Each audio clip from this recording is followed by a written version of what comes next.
All right, so the Americas. We start this course with the history of America pretty much from the time it was quote unquote discovered.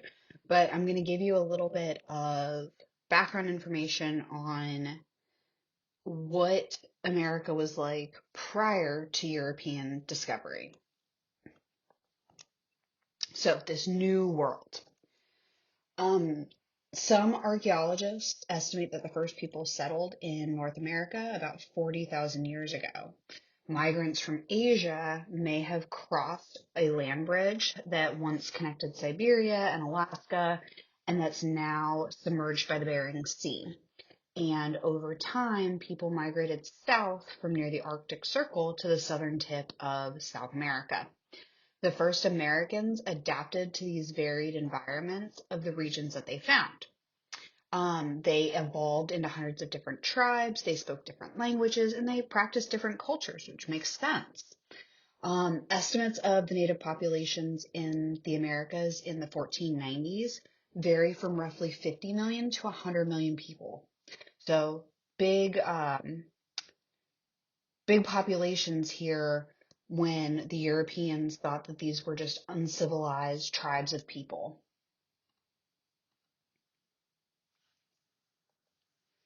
Now, most early Native Americans were skilled hunter-gatherers, meaning that followed their uh, they followed their prey, animals, their food, and they gathered foods from the plants along the way.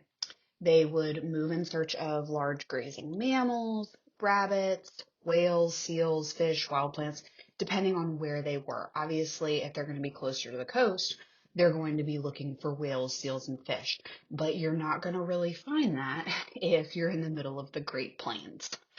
So, recent archaeological findings suggest that prehistoric humans may have arrived much earlier from various parts of Asia, and some may have even crossed the Atlantic from southwestern Europe. Now, the early cultures, the Clovis peoples, are so named because of a site in New Mexico where ancient hunters around 9500 BCE killed tusked woolly mammoths using Clovis spearheads. And you can see in the image there, Clovis points, they're pretty basic, but you can see they're almost triangular in shape. They're elongated and they have the one tip point. Things that we also know from these early cultures, women had much smaller skeletons than men. Men often fought and killed each other, so, not so different from today. And they adapted to their diverse environments. Obviously, you're going to have to adapt if you're going to live in Alaska versus if you're going to live in Florida, or even closer to the equator in Ecuador or Mexico. Like you have to adapt to the environment you're living in. Now, this should be kind of a brief review for you from World 2 or AP World. The Mayas, they dominated Central America from 1500 BCE to 900 BCE. And within their civilization, they developed a rich written language and elaborate works of art.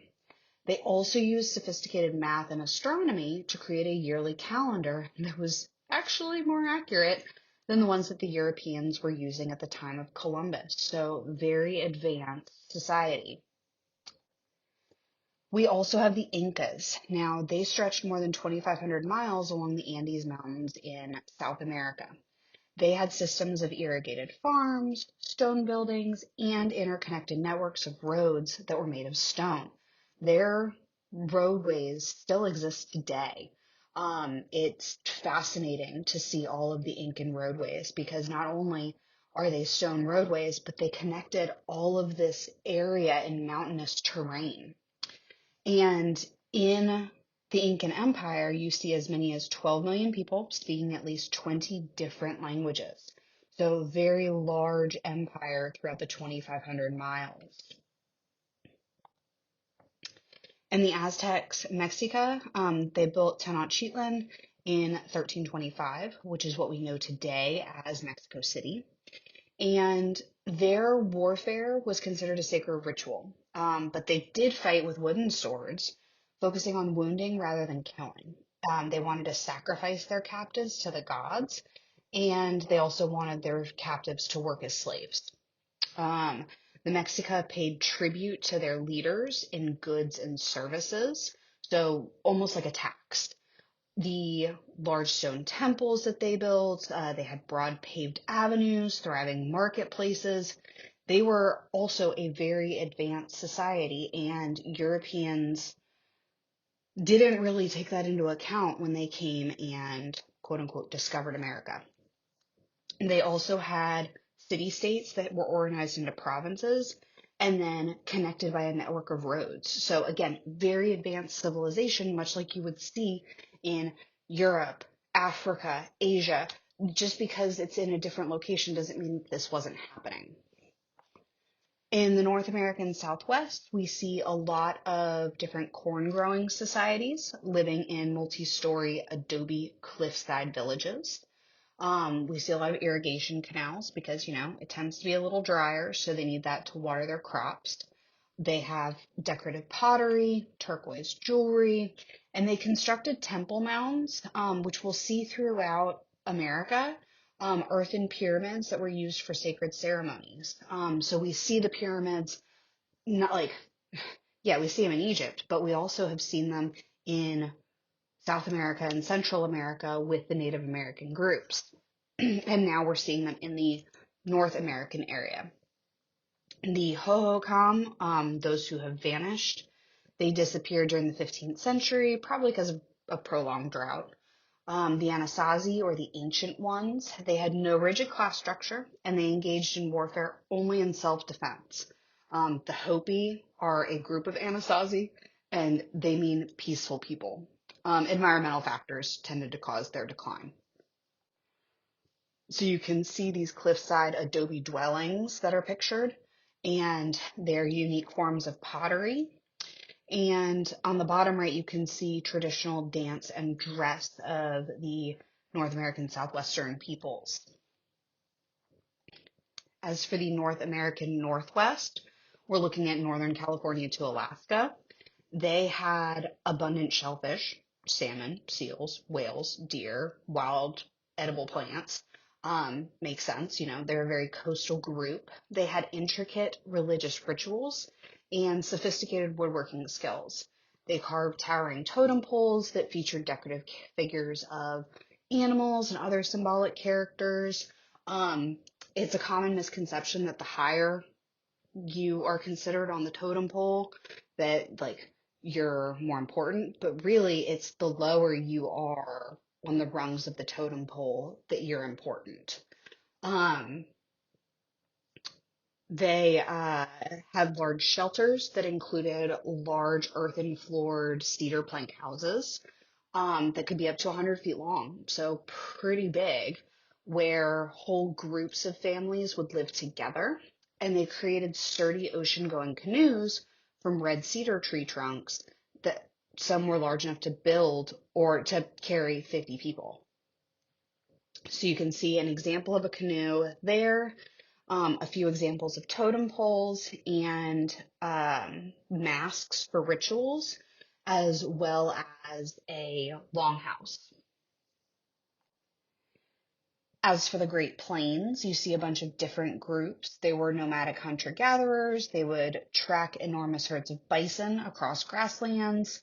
And they practiced animistic religions, that the hunted animal is a willing sacrifice provided by the gods for the natives.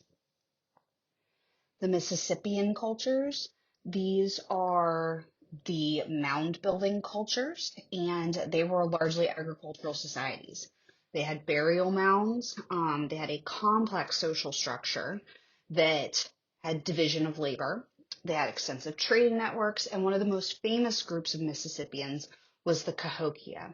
They were in southwest Illinois, and they had monumental public buildings, huge ceremonial plazas, and more than 100 flat-topped earthen pyramids that would have thatch-roofed temples on top.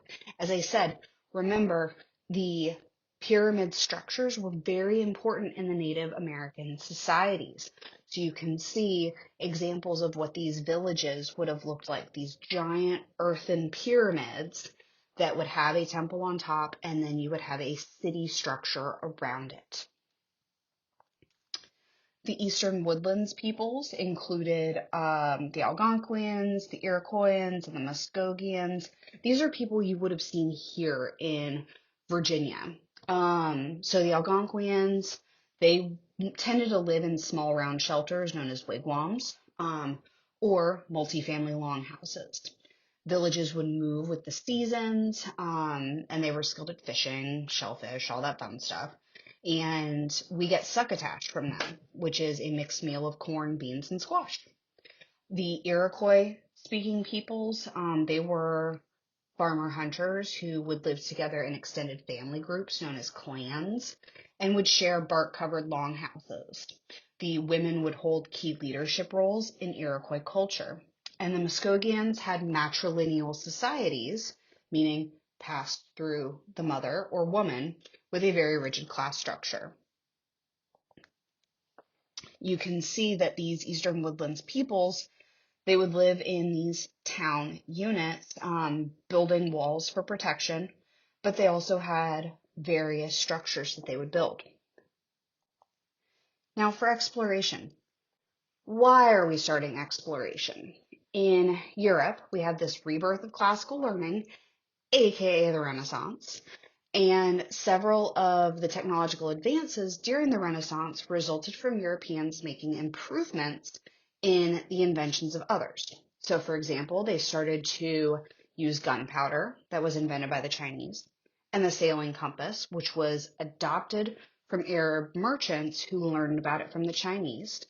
And then Europeans also made major improvements in shipbuilding and map making. So in addition, the invention of the printing press aided the spread of knowledge across Europe. So these improvements in technology helped guide exploration. We also see religious conflict. In Spain, in the 8th century, Islamic invaders from North Africa, known as the Moors, rapidly conquered most of what is now known as Spain. After the next several centuries, Spanish Christians reconquered much of the land, set up several independent kingdoms. Two of the largest of them united when Isabella, Queen of Castile, and Ferdinand, King of Aragon, married in 1469. Then in 1492, the Spanish conquered the last Moorish stronghold in Spain, the city of Granada. So in that year, the monarchs funded Christopher Columbus on his first historic voyage. And the uniting of Spain under Isabella and Ferdinand, this conquest, and the launching of Columbus all signaled new leadership, hope, and power for Europeans who followed the Roman Catholic faith. And then in France, in the early 1500s, we see Christians in not only France, but Germany and England and Holland and other Northern European countries revolting against the authority of the Pope in Rome. This is known as the Protestant Reformation. Conflict between Catholics and Protestants led to a series of religious wars. The conflict also caused the Catholics of Spain and Portugal and the Protestants of England and Holland to want to spread their own versions of Christianity to the peoples of Africa, Asia, and the Americas. We also see expanding trade. So in the past, merchants had traveled from the Italian city-state of Venice and the Byzantine city of Constantinople on very long, slow, expensive overland routes that reached the way to the capital of the Chinese Empire. And the land route to Asia had become blocked in 1453 when the Ottoman Turks took control of Constantinople. Their challenge was to find a new way to Asian trade, either south along the West African coast or sailing west across the Atlantic Ocean, because they didn't realize the whole North American continent was there. The Portuguese went to the Indian Ocean. Voyages of exploration were sponsored by Portuguese Prince Henry the Navigator, And in 1498, the Portuguese sea captain Vasco da Gama became the first European to reach India by sailing around Africa's Cape of Good Hope. Since ancient times, people in Europe, Africa, and Asia had enslaved people that were captured in wars. Well, then in the 15th century, the Portuguese started to trade for slaves from West Africa, and they would use these slaves to work newly established sugar plantations off the African coast. So producing sugar with slave labor was so profitable that when Europeans later established colonies in the Americas, they used the slave system there. Yay. Enslaved Africans resisted slavery in whatever ways they could. They were transported thousands of miles from their homelands. They were brutally repressed, but they often ran away. They would sabotage work or they revolted. And for generations, they maintained aspects of their African culture, especially in music, religion, and folkways. Now, Christopher Columbus was Italian born and spent 8 years looking for financial support for his plan to sail west from Europe to the quote unquote Indies. He found very little gold, few spices, and obviously no simple path to China and India. He was largely viewed as a failure because he didn't find a trade route to Asia. And that's why North America is actually, and South America, was named for another Italian sailor, Amerigo Vespucci, because Columbus was seen so largely as a failure. I'm just gonna skim over the fact that he was also a massive jerk, believed in enslavement and rape and torture and all sorts of stuff like that of the native peoples. The Columbian Exchange, again, this should all sound familiar from World II AP World, but the Columbian Exchange is the transfer of living things. So we have the transfer of living things from the Americas to Europe and Africa, and from Europe and Africa to the Americas. So we're looking at coming from the old world, so Europe, smallpox, measles, plague, all the fun stuff, horses, cattle, pigs, sheep, wheat, sugar, barley. Coming from the new world, aka the Americas, we have syphilis. Yay! Turkeys, corn, peanuts, potatoes, tomatoes, avocados, cocoa. We also see the establishment of Spanish settlements in North America. St. Augustine is the oldest Spanish settlement in North America, being established in Florida in 1565. We also see the Spanish going pretty far west in the 17th century. And then the French, they laid claims to northern North America with Quebec and a little bit into Louisiana. We'll get into English colonization next lecture.